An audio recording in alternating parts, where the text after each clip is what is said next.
Welcome to This Show Is Not About Menopause, because menopause is only one day, so that would make for a pretty short show. Hi, my name is Shirley. I'm the founder of Menopause Chicks and privileged to be your host for these important health conversations. This is where you will find quality information and key insights about all things women's health before menopause and every day after. I'm here to tell you there isn't a more important conversation than the one you are about to hear today. Why? Because this episode is on women's heart health. So thank you for choosing to spend your time with us.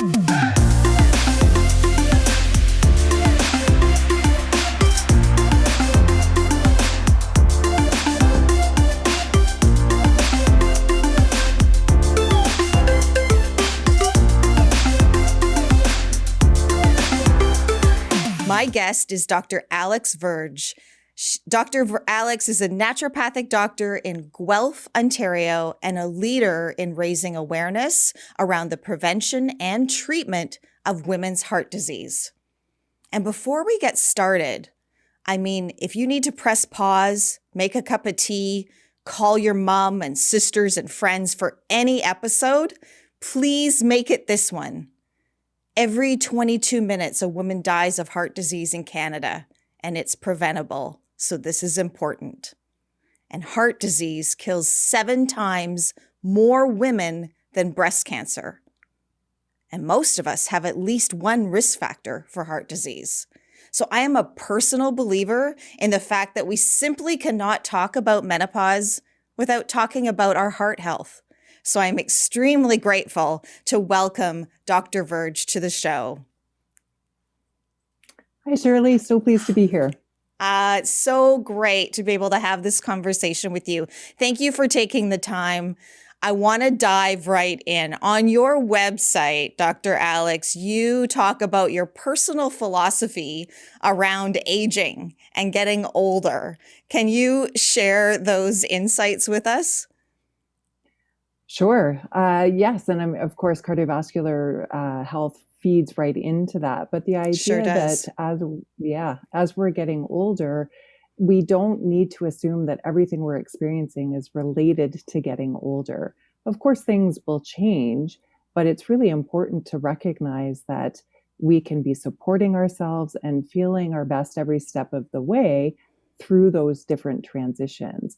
And to just pass something off as being as a result of getting older, and this happens all the time as we're going through a menopausal transition, doesn't it? Passing it off to just the hormonal change, that we really shouldn't do that. We should pay more attention and say, actually, these things are things that maybe we need to dig a little deeper into, that they can be supported even within the context of things shifting as we get older.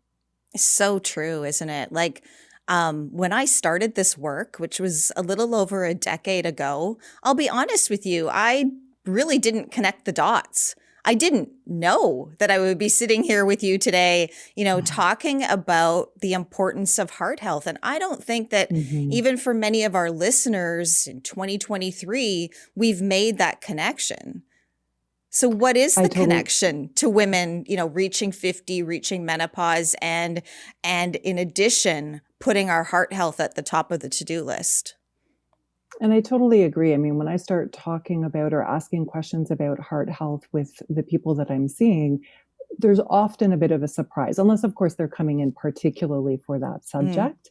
But if we're talking about it in the grand scheme of what are we looking for with healthy aging and what boxes do we want to tick, if as it were, and we start talking about heart health and heart health risk, there's a lot of surprised looks and a lot of wondering where this is going, because it doesn't always feel like it applies to us, particularly if prior to our midlife, we've been told everything's okay, right? Your blood pressure is okay, your cholesterol's okay. There's probably other things that you've been concerned about health-wise, if there are things you're concerned about.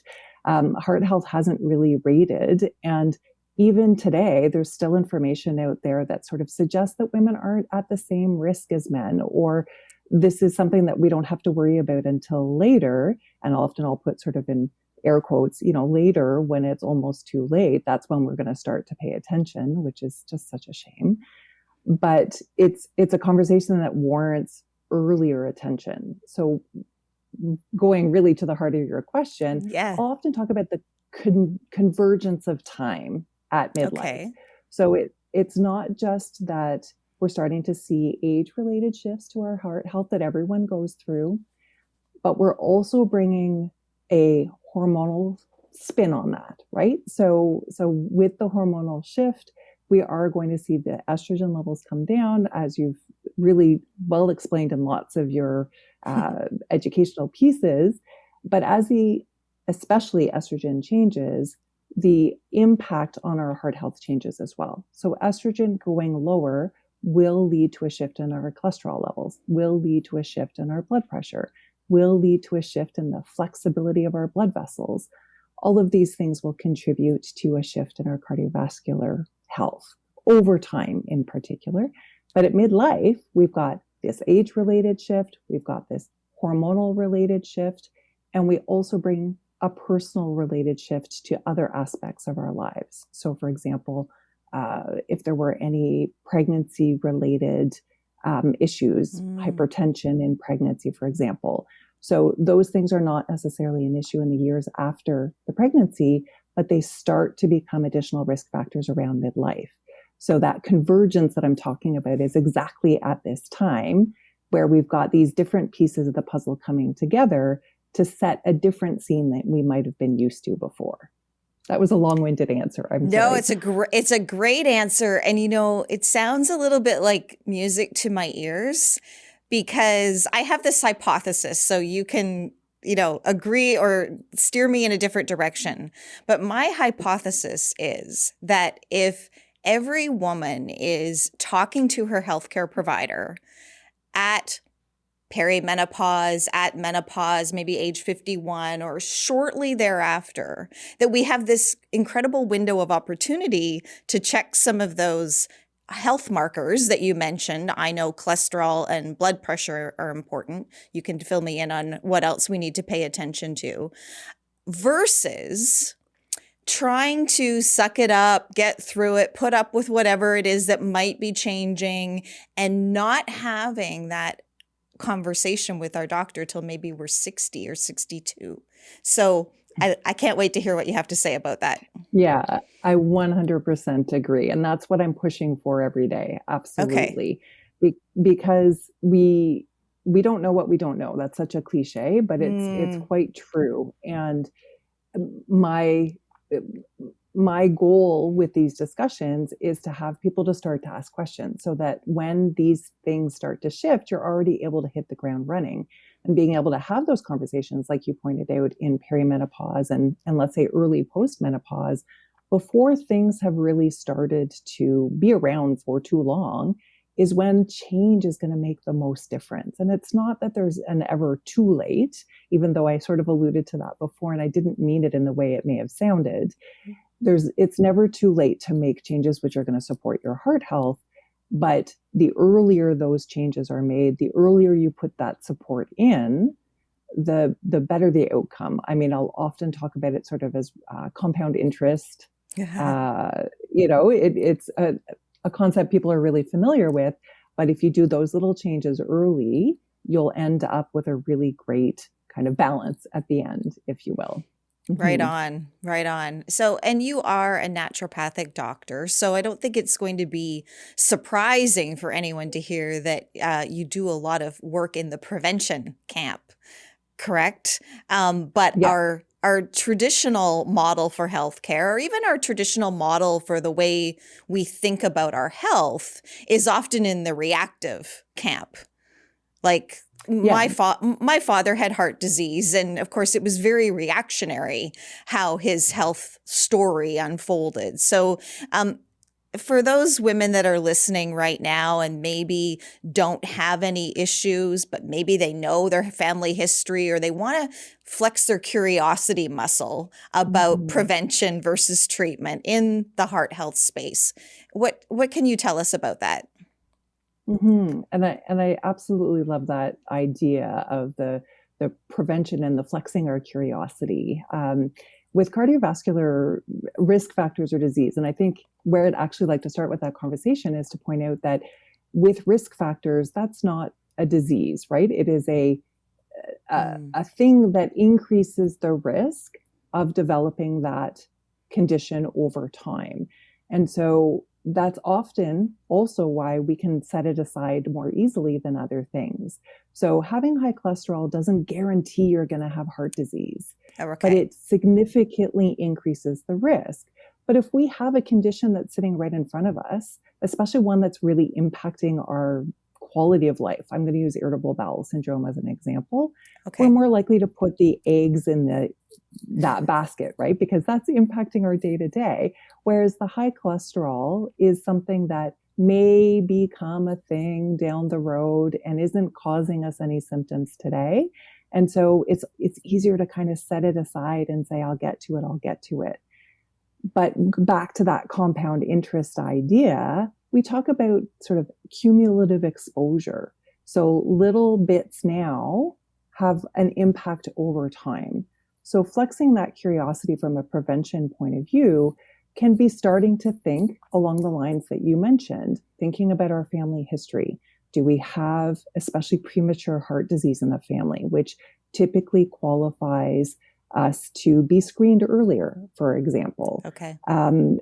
Do we have different things in our earlier reproductive life, different conditions or different events? So that's where my referring to pregnancy-related disorders, really a classic one would be something like a diagnosis of preeclampsia during your pregnancy.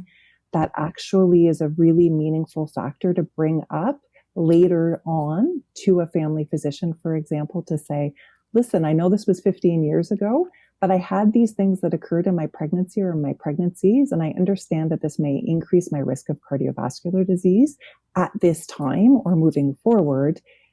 Is this something that qualifies me either for early screening, or maybe we look at my modestly elevated cholesterol or my modestly elevated blood pressure a little bit differently in that context?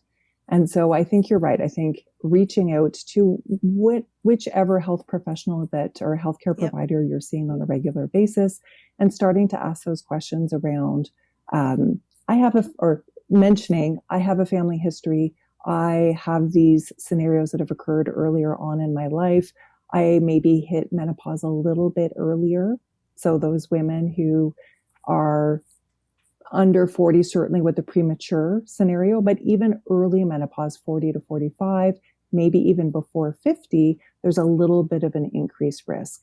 So starting to collect these little tidbits about your own personal history and then bringing them up to your personal or your healthcare providers and say, listen, I'm interested in starting to make changes that are proactive about my heart health. How does this change the context of how we see that? Amazing. I think, as you're sharing those insights, the thing that really becomes paramount for me is we don't do a really bang up job at teaching women the roles and responsibilities of our hormones when our cycles are regular.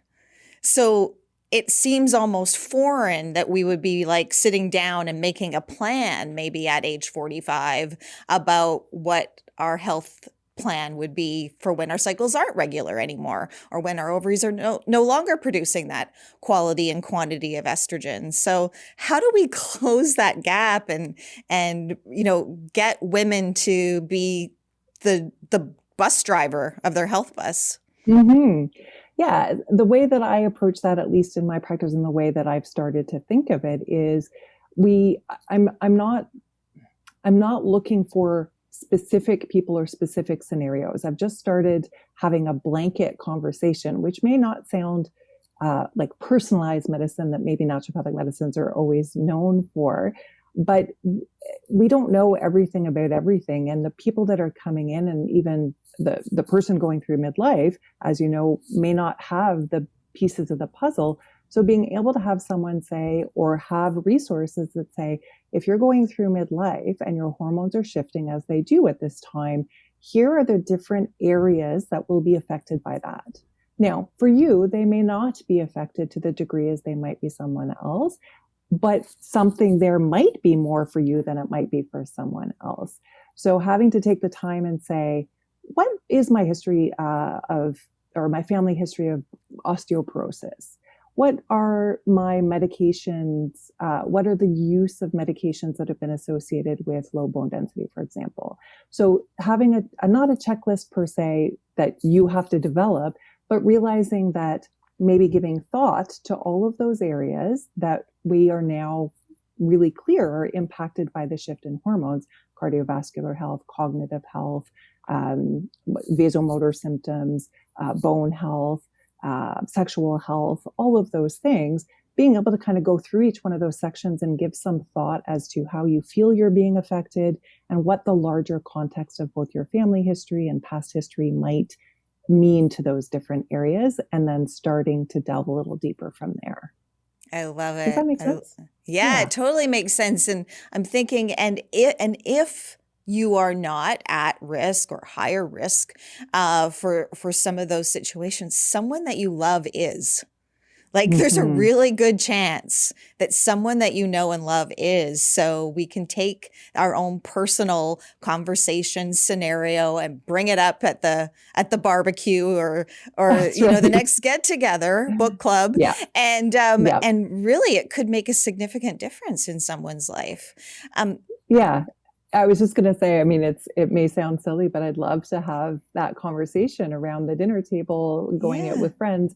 You know, I just got my cholesterol done and I noticed it went up since last time. What about you? Have you noticed that? Or have you noticed your blood pressure's gone up? And I think there's still a sense of, I don't want to say shame, but for some reason in these areas, it feels like if we see a shift that somehow we've done something wrong. Yeah. And whether it's diet or lifestyle, that we've failed ourselves somehow, and that's why we're seeing this shift.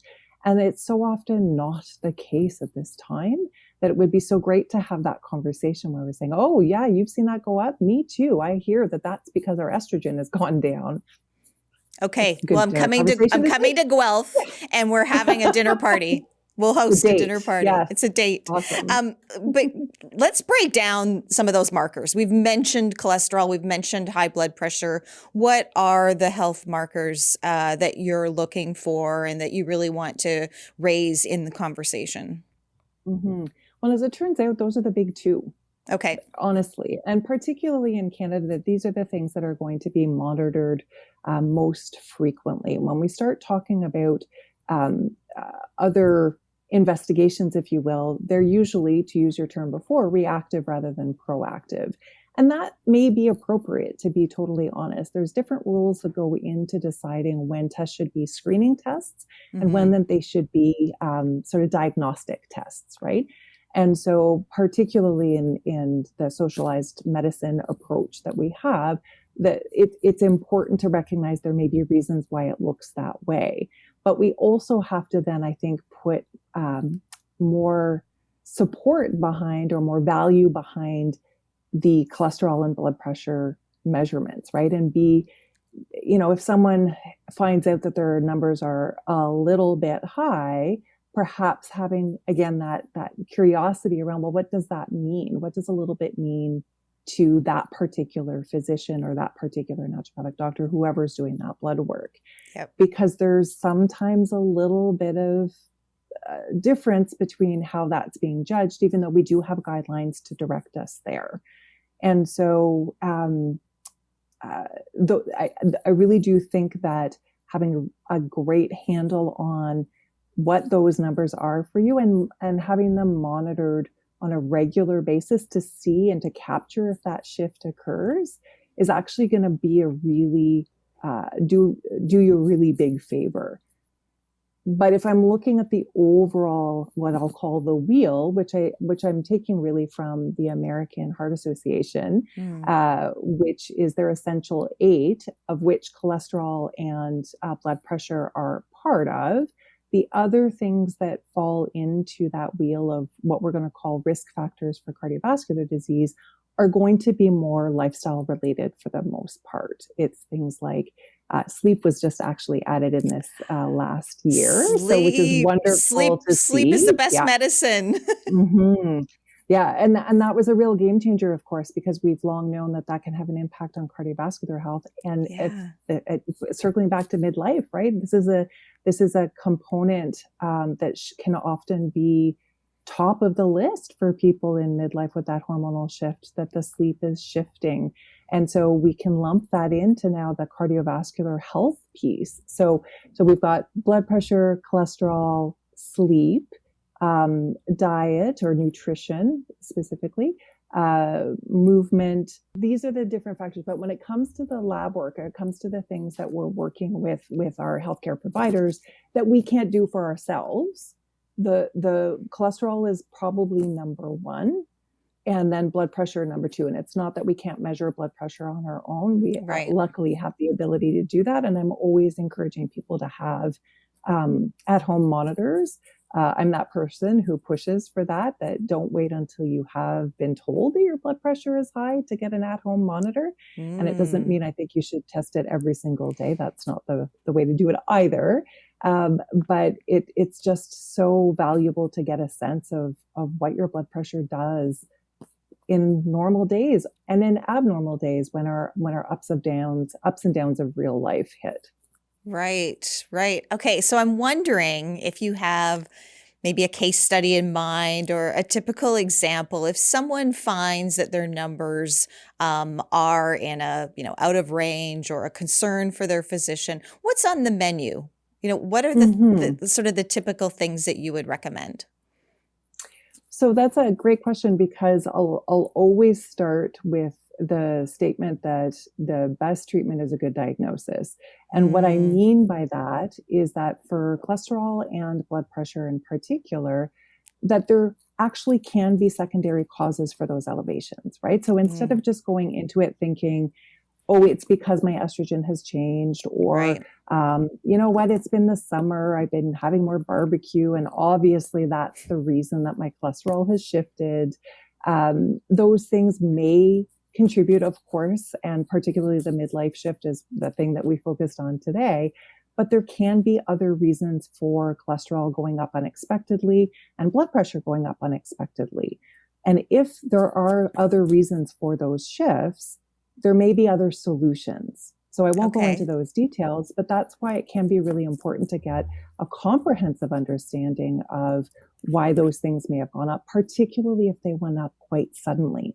So if things have been really normal for a long time, and then all of a sudden they've dramatically increased, there's a better chance that there's another, I'm going to call it hidden reason, but a secondary cause for those elevations that needs to be figured out, because the treatment is going to look different than what we would normally put into play for, let's say, hormonally, like that midlife menopausal shift or more lifestyle related shifts. So that's piece number one. Okay. Piece number two, particularly as it relates to cholesterol, is if the cholesterol is high enough, and there's sort of a line in the sand there. And in Canada, we use millimoles per liter. That would be 4.9 millimoles per liter. We usually attribute that to almost purely genetic or mostly genetic reasons. Okay. And so the strategies there are going to be a little bit different. And again, may veer towards medication sooner. Right. Well, in fact, will veer towards medication quite quickly. When we're looking at below that, when we're looking at below that, or with, small increases in blood pressure, we're really going to start in those lifestyle columns, if you will. So we're going to look at movement, we're going to look at nutrition, we're going to look at stress reduction, again, depending on what aspect we're talking about here. The nice thing is that all of those things, we talk about them in lots of different venues, right? We talk about them when we're dealing with aspects of the menopausal transition. We talk about them in cardiovascular health, and we talk about them in other areas as well. And you're going to have overlap. So if you're working on your nutrition, you're working on your stress management, you're working on your sleep, whatever tools you're using to support those things, you're going to see improvement in risk or reduction in risk or improvement in symptoms in many different areas, which is so wonderful. And the payoff is so great there. So it's very rewarding to see shifts in those areas. I love it. Okay, because you are a menopause expert and because you are a women's heart health expert, I'm going to tell you something that I hear from women all the time. And Mm-hmm. that is, and it almost comes as if it's like they've got a get out of jail free card. They come and they say, "Oh, I'll be okay because I eat well and I exercise all the time." Right. And there's this Yeah. misconception that that is going to mean a home run somehow, and that they Mm-hmm. don't need Mm-hmm. to check in at menopause or even have investigative, like curious conversations about the potential benefits of hormone therapy. So, what do you say to that? Mm-hmm. Well, sometimes I'll bring it right back to that American Heart Association Essential 8, right? There's not just nutrition and movement on there. There are 6 other items, and they're there for a reason because Okay. they will all bring risk to the table. So if you have 2 of those 8 areas buttoned down, that's awesome. But there may still be areas, 6 other areas, in fact, which may contribute to overall risk. And if you don't know what's going on in those areas, you really may be putting yourself at a disadvantage. Not only that, but really there are these genetic pieces, right? And Mm-hmm. so you could be exercising and eating. I feel like everyone's got room for improvement in all of these Of areas, but you could course. feel really strongly about how well supported you are in those areas and yet still see tremendous elevations in blood pressure and in cholesterol in particular, or other things which may be impacting your heart health risk overall, like that history of preeclampsia. Right. Um, these things exist aside from that. And so if you're really trying to cover all of the bases, which makes the most sense and we want for you long term, then it really warrants looking at all of those other things. I will say that the most shock looks I get are when we decide to, go ahead and get that testing done. And in those instances where the measurements come back inappropriately high, I mean, there's disappointment and shock, and we maneuver through that. Of course, we're going to find a way through that. There are so many ways to support people, but it's true. People don't expect that when they're making putting other supports in place. Certainly. Isn't that fascinating that you see disappointment and shock when at the top of the show I was talking about some of the statistics that our generation is facing in terms of women's heart disease? So I don't know. I think we could shift that to being grateful that it's, uncovered and Being that discovered. Mm-hmm. and there's a game Mm-hmm. plan that we can Yeah. follow. Absolutely. And I think it comes right back to we don't know what we don't know. And although Right. that statistic has been the case, particularly in Canada for a very long time and certainly worldwide, I mean, heart disease is it. And yet we just, particularly as women, that message doesn't seem to hit in the same way. We just don't think of ourselves as being the prime candidates for those issues. And so it really, it bears repeating so many times, and it shouldn't be a surprise, but it is. And I think the fact that it is a surprise is what makes us need to push harder. For sure. It bears repeating. And that's a great segue to the fact that the International Menopause Society has named cardiovascular health the theme for this year's World Menopause Day, which is coming up on October 18th. So I'd love to give you this opportunity. Tell us what you'd like us to know. Or what would you like to see happen in the media around this important conversation? Mm-hmm. Well, and I think some of it is the worth repeating piece, right? I think we just need to keep hammering the message so that Okay. women everywhere start to realize that they're part of this conversation too. So that's the first thing. The second is the cliche that sometimes you'll see in cardiovascular circles about knowing your numbers. So I think Mm. it's such a wonderful self advocacy to say, I know what my cholesterol is, and I will have a sense of whether that's high or not. And I know what my blood pressure is. And I check those things relatively regularly so that I know when and if they change. so that I can take control of those aspects. I can ask the questions to get those things back on track so that my heart health is at its sort of best potential long term. And how do you think the media is doing in terms of covering this topic? Are we getting better? We are. Yes, that's the good news. I absolutely think we're getting better. I see this in a lot of different areas, not as niche as it used to be. Um, Although I will say that sometimes when you're deep in a topic, and I suspect that you see this sometimes too, Yeah. you come across it all the time, you think, oh, well, this must be common knowledge then, because I'm seeing it everywhere in my life, forgetting that it isn't common knowledge. So although I think the Yeah. media is doing much better, I still think that there is tremendous room for improvement. Common knowledge is not that common. That's right. So true. Yeah, right. So we haven't mentioned a lot of symptoms, but just in closing, I wanted to share with everyone who's listening and get your feedback, Dr. Alex. Um, Whenever we talk about menopause, some of the most common things that come up are hot flashes, or maybe changes to mood or sleep, changes to bleeding, those types of things. And as women, we are pretty darn good at putting health concerns on the back burner. And I like to, create a paradigm shift if we can. If you are experiencing any health changes, that you use that as an invitation. And that invitation is to go and seek out a healthcare professional like yourself and absolutely have a conversation about what you can do about, ensuring you have quality of life, but also book a supplement appointment or make sure that that appointment is reserved for having a conversation about your future health. Mm-hmm. Mm-hmm. Yes, absolutely. That's exactly the proactive nature we need to foster It's in almost women like through sitting midlife. down and reviewing your investment portfolio, right? Like get Yes, in there and say, I want to have a review and see how yes, I'm yeah. doing. This is where these things stand, and I want to set them up to succeed in the long term. Absolutely.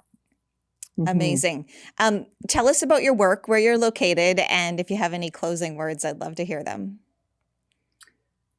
Yes. Well, I'm located in Guelph, Ontario, as you mentioned before, and it's a wonderful place to live and practice. I love it here. What will I say? I am just so thrilled that this conversation is getting bigger and bolder all the time, and that the advocacy piece is just a groundswell that is getting us to where we need to go.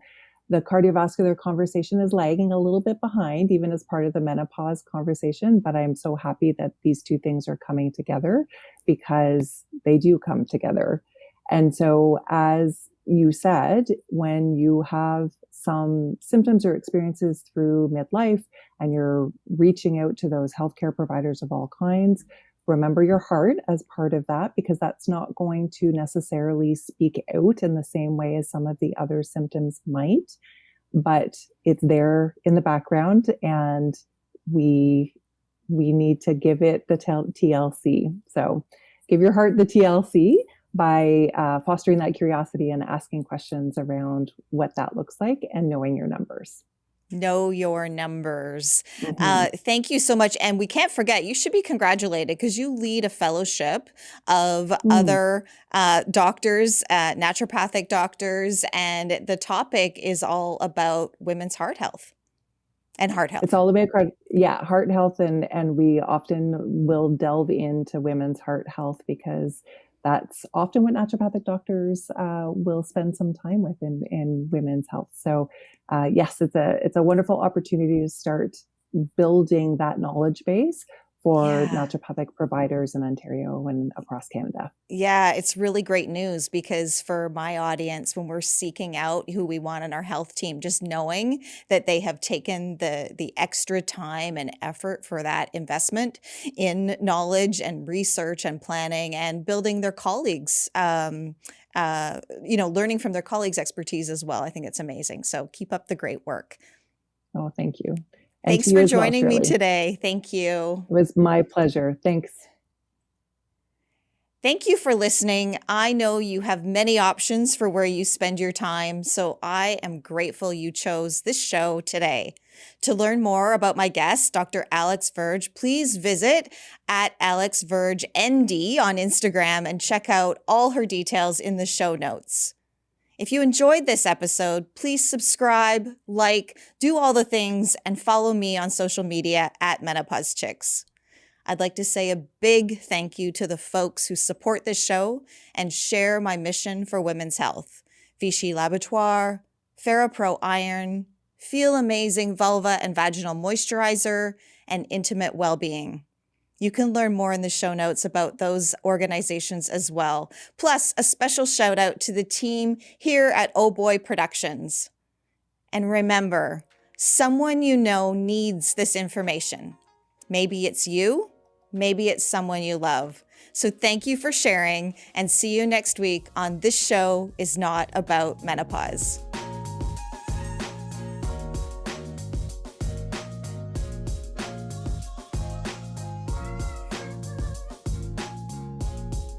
I love Vichy, and I love working with the team at Vichy Laboratoire. For more than 90 years, Vichy has been at the forefront of skin research. Vichy shares my passion for women's hormone health education and wants everyone to have a clear understanding of the key differences between perimenopause and postmenopause, which is, of course, what I do every day. Thank you, Vichy, for joining me on this journey. You can learn more about Vichy's research, skin health solutions, and their line of Neovadiol face care for women in both perimenopause and postmenopause at vichy.ca.